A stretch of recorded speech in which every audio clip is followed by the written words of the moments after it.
CGTN, China Global Television Network. Earlier this year, a cyber attack affected millions across the globe. And as more and more Africans become connected to the internet than ever before, increasing questions are being asked as to exactly how secure they are. According to a recent survey, just 5 African countries lost at least $895 million to cybercrime, and that was in 2016 alone. In Africa, cybersecurity efforts have primarily been left to government agencies by themselves. But increasing numbers of experts have said that when it comes to defeating cybercrime, collaboration between all sectors is absolutely key. So, when it comes to cybersecurity on the continent, what exactly are African countries, governments, businesses missing? And how can governments and businesses alike make cyberspace safer for everyone who's over there? I'm Ramah Nyang. Welcome to Talk Africa.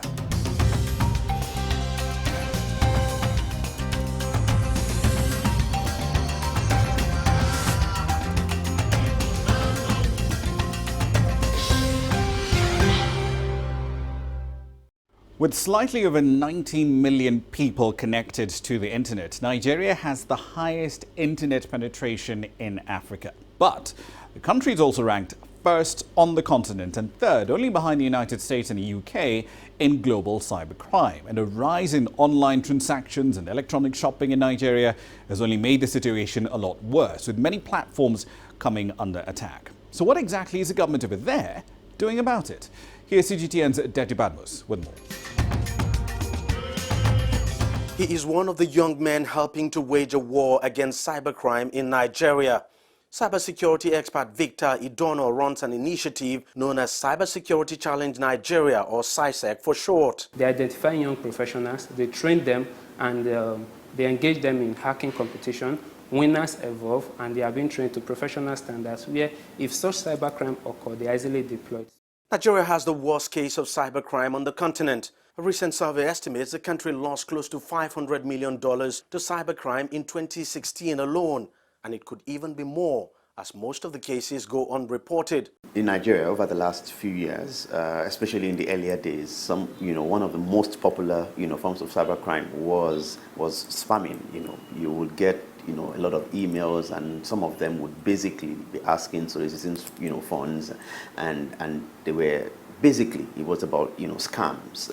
But that has changed, because you still have that, but now you have, some form of phishing, which is basically somebody giving the impression that they're either sending an email from a bank or from a trusted source, or it could even be a combination of both, them sending you to a particular destination to put in your information, of course. We must rise to protect every Nigerian from the misuse of our cyberspace. Nigeria enacted a cybercrime law in 2015, but cybersecurity experts say the law does not go far enough to cover data protection and make it mandatory for organizations to publicly report any breach whenever they suffer one. But the government says it is collaborating with cybersecurity experts in the country to come up with a comprehensive plan to deal with the problem.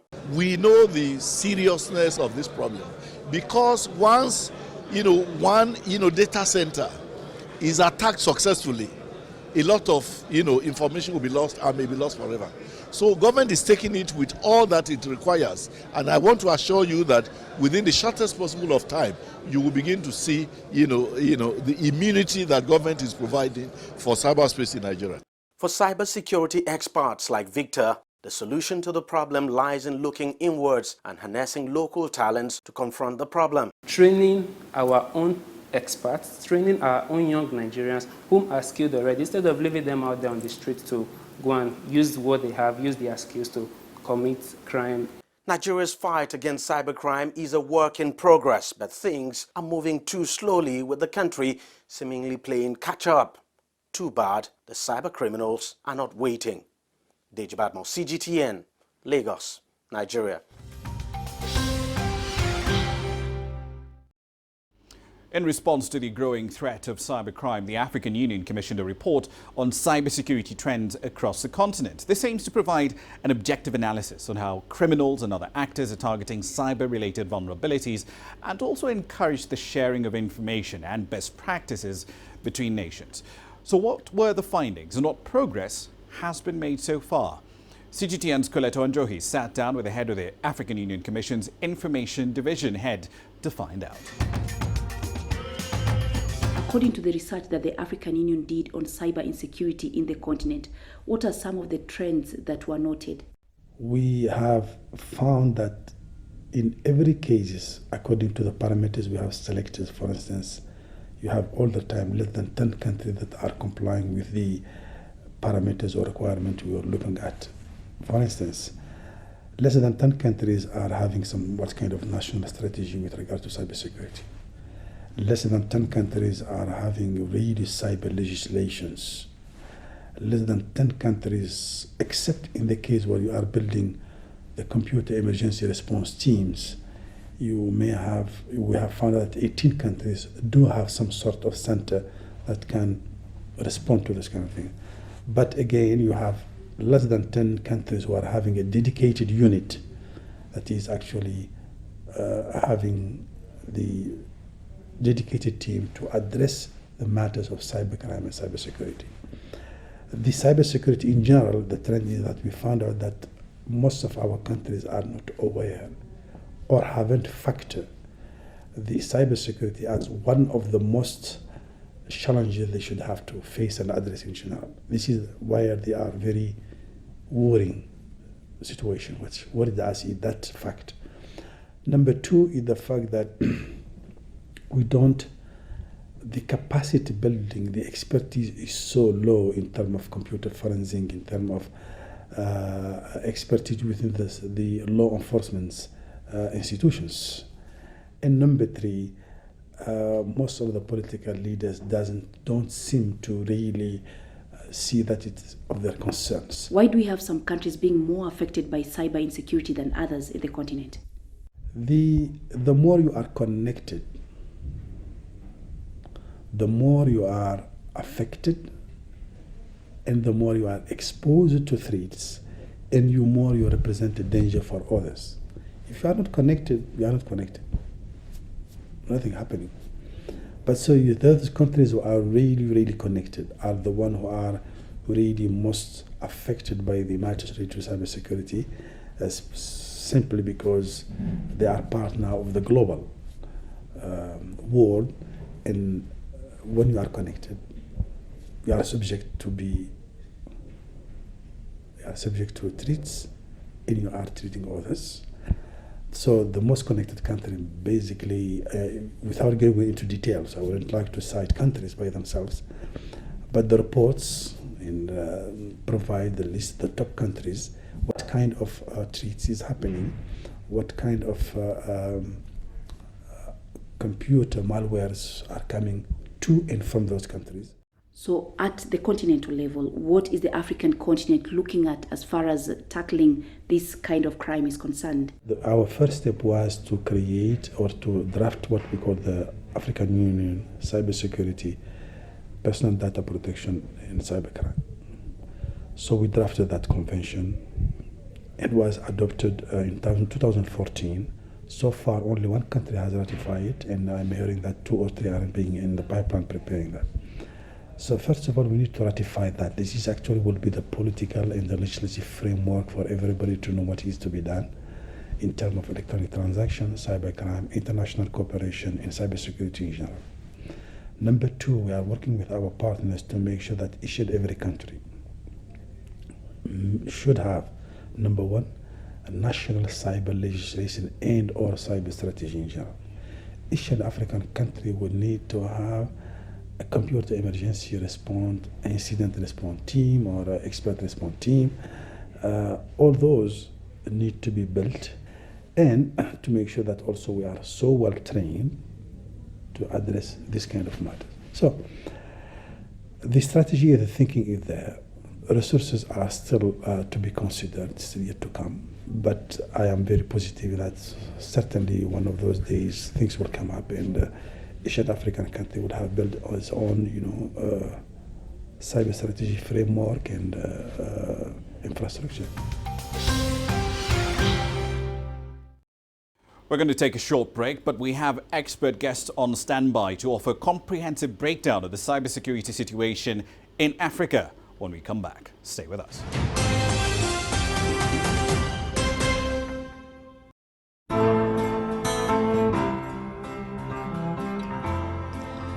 My home country lies at the foot of Africa, the southernmost tip of our beautiful continent, and the unique point at which two great oceans meet. Now, on a clear day in Cape Town, you can just make out Robben Island, the place where Nelson Mandela was jailed for so long. South Africa has changed so much in the years since then, but it is this country's history that shaped me and took me into reporting. I'm inspired by Africa's men and women of courage. It's the everyday hero who brings out my passion. The creatives, the decision makers, the risk takers who are shaping a bright African future. I see them in Cape Town. I see them in the pulsating city of Johannesburg. I see them across the continent, and I know our time has come. CGTN is a platform where African voices can speak for themselves and take their stories to the world. My name is Lindy Mtongana, and I'm a news anchor and reporter for CGTN.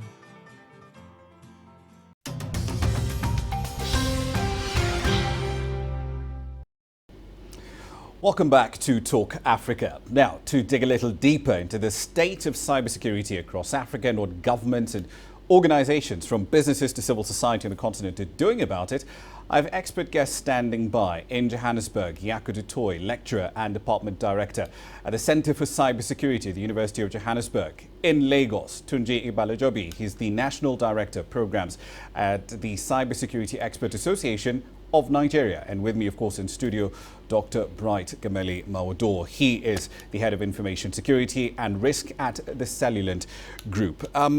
Jaco, let's start with you. Let's focus perhaps with the status of cybersecurity across Africa. When you talk about cybercrime in South Africa, what exactly does it look like? What sort of events are most prevalent? Okay, thank you very much. So cybercrime in South Africa specifically, what we found in the last reports, specifically from the African Union, is that it specifically highlights a number of cybercrimes such as cyber attacks, malware attacks, spamming, phishing attacks, and also command and control servers and bots. Those are the ones that were specifically highlighted in the recent African Union report. But we also are aware of a number of other cyber crimes that are quite prevalent, and of course that is child pornography, cyberbullying, and internet fraud, which doesn't always get into the normal mainstream cyber attack reports, but they are definitely available in South Africa. And what we've seen specifically as a trend in South Africa are an increase in ransomware attacks, specifically through some sort of malware that was downloaded by their users. Indeed. Tunji, let's come to you. When you talk about cybercrime, especially in Nigeria, what most people think of are 419 scams, but there's a lot more to it in Nigeria beyond that, isn't there? Yeah, thank you. Cybersecurity and the cybercrime in Nigeria has, taking a lot of dimension. And the dimension, mixes of conventional and non-conventional method. You want to agree with me that the level of cybercrime in Nigeria has actually increased. The perpetrators of the act are continuously and constantly updating their skills on how to carry out their malicious act. We have quite numbers of, various common methods that attackers use in Nigeria here to carry out cybercrime activities. And we have what we call the 419 scam, the 419 email scam, which is has been a very, very prevailing method that cyber criminal make use of in making fortune from cybercrime. We have the one that is coming up now is the one that is called the wire fraud, the electronic wire fraud. Originally we call it wire here in Nigeria, which cyber criminal make use of in wiring an electronic money from one country to another, and they already had somebody is going to actually pick up the money for them from another country. And, doing that, it becomes more organized in Nigeria here, where criminals actually make use of, their criminal activities. Then again, the phishing attack. The phishing attack is another one, which actually capitalize on, the weakest link in the chain, which is the human nature. there are no better understanding on what should be done, what links should be clicked. So phishing attack is prevailing in Nigeria. Then the romance scam is still very much evolving. Where somebody in Nigeria posed to be a suitor to looking for a wife or a spouse from another country, and then from there make use of a communication, and then start discussing on I want to get married to you, romance relationship, and from there they start asking for money and all of that. So the major three prevailing attack from Nigeria as regards to cybercrime is the email fraud, which is originally called 419 scam. And then the romance scam also is also a prevailing one in Nigeria. Yeah. Then again, the wire fraud is also very, very much organized. Right. Let me just jump in here. Dr. Gemelli, when we talk about cybercrime, at least in the Kenyan context, what we often hear is that organizations have lost X millions of shillings or X billions of shillings in a range of fraud incidents. Yeah. But after the fraud has been reported, what happens? How many people are we actually convicted in this country? Actually, I can say zero. There's no one that I've ever heard that has been prosecuted after the cybercrime been targeted. Typical example, news last year, 2 years ago, they caught another set of foreigners who actually were caught in the house with equipment that are capable of committing cybercrime. But again, it gets swept under the water. But is a problem here one of being able to actually prove the crime? Because I mean, it's like saying that if you find me with a knife or machete in my house, it doesn't necessarily make me an axe murderer. Exactly. Yeah. The cyber laws in Kenya are not clear enough, and they've not been passed yet. So right now, you can't really tell who is a criminal, who's a cyber criminal. So anybody can commit any cyber attack or be a cyber criminal, but there is no clear cut to say this is who we consider as a cyber criminal. So because of that, and also there are no cybersecurity lawyers in Kenya or IT lawyers. So they don't understand how to explain this in layman's to the magistrate or someone who is prosecuting the person in question. In that case, it leaves a lot of question marks. So basically, it's essentially you've got a free reign if you're a cyber criminal in this country. That is why this is going higher and higher, because they know it's going to take a really long time to go to the court and back and forth. But the thing is, to prosecute them actually doesn't really happen. Right. Yako, South Africa has been trying to get a cyber security bill through Parliament. There was an attempt in 2015. There's another attempt this year. The Kenyan situation clearly leaves a lot to be desired. Is it the same thing in South Africa? Oh, absolutely. I mean, the initial bill draft was published in 2015, and then there was a huge outcry around certain burdens that were put on certain components or organizations, and that went then through to a second draft that was finally again resubmitted to Parliament in January this year. But since then we haven't heard anything, and unfortunately, even if it someday gets enacted or promulgated, I still believe that the bill or the acts and the laws are only as good as the way that you can police it. And I'm not sure whether we have the correct or the amount of skills required to actually police and enforce these acts. One of the main criticisms, as I recall, Yako, of that particular bill in 2015 was that some of the language in it was extraordinarily vague. So, for example, it made things like saying insulting things being a prosecutable crime, yet that might, of course, be construed to be in the context of satire or something else. Does the 2017 version still have those same flaws, or have they been corrected? They have definitely been made a lot less prevalent, so it's a lot more friendlier in terms of the burdens that's put onto certain of the organizations and some of the components that in state and also for financial institutions. So the overall bill is a lot more friendlier in that context, but it still at least gives us some legislation that specifically defines what is a cyber crime and the process to police it, and then how do you then prosecute such a cyber crime. And I think very important is in the bill also it explains what needs to be done in terms of international cooperation, specifically because of the nature of cyber crime. It's not always just a national thing, it's definitely an international phenomena that requires multinational cooperations between multiple states. Right. Tunji, let's come to you. Unlike Kenya and South Africa, Nigeria does have cybercrime legislation in place already. Where does it strike the balance between the need for privacy among citizens, anonymity, and of course the ability of governments as well to follow up and pursue cyber criminals? Yeah, thank you. Nigeria, we have the Cybercrime Prohibition and Prevention Act, which was passed in 2015. And, this is a very right step in the right direction from the government, putting a legislation in place to tackle cybercrime. I think, by and large, Nigeria as a country has made a considerable effort in, implementing the legislation process to curb the cybercrime. But the question is this, the implementation of the Cybercrime Act, we have not really been able to fully implement the process of the Cybercrime Act, which is, still lacking.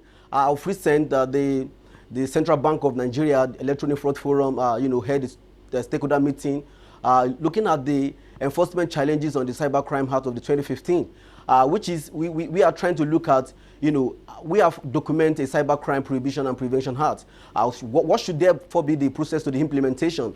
We cannot just have this document line follow without, implementing the process to ensure that the prohibition and prevention becomes a workable policy.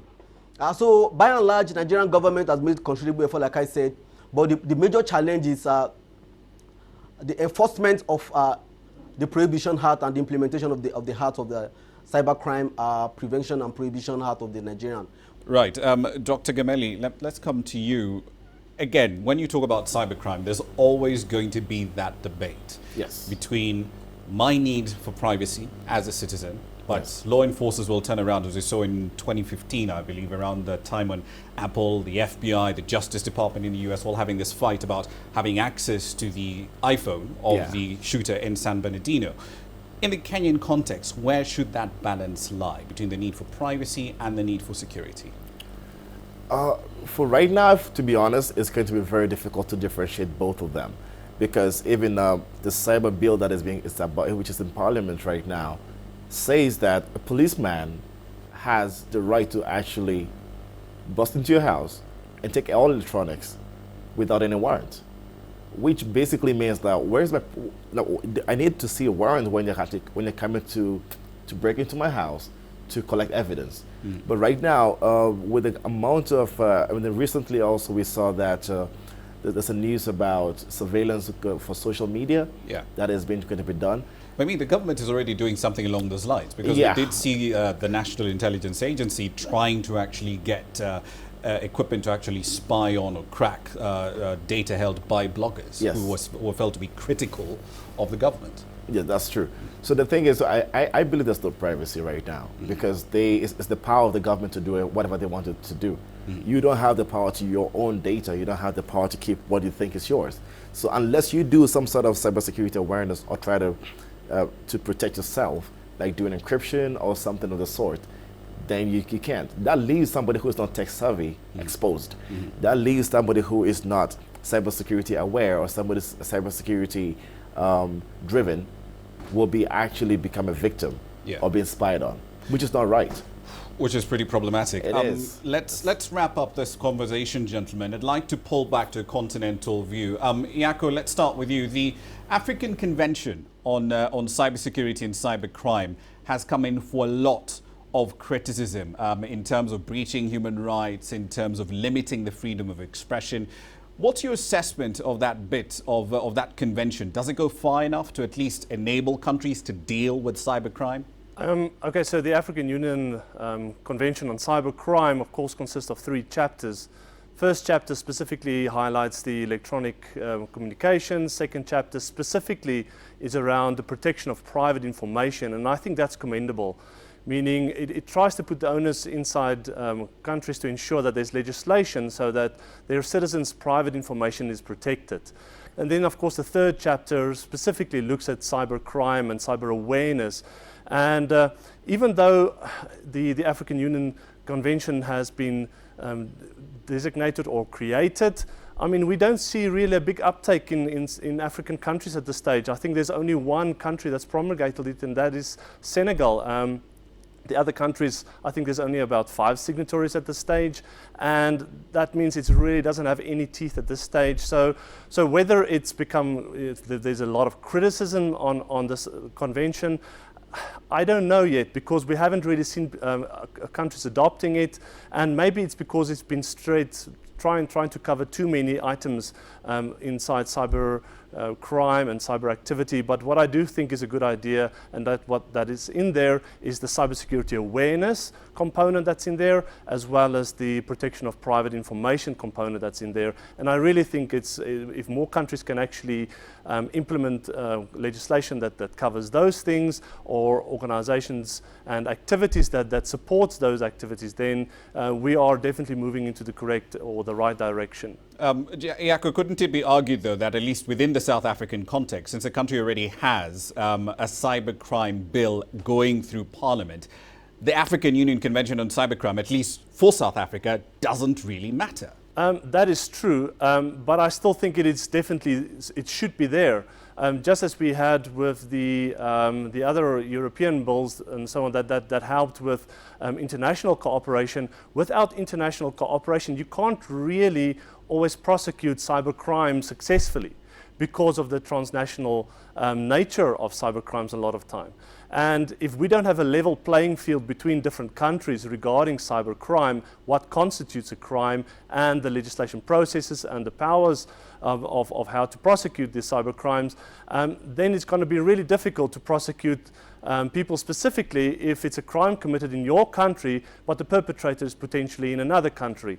And that's where I do believe that some sort of treaty, international treaties, do have its place and have a valid place for countries to actually sign and become more aware. All right.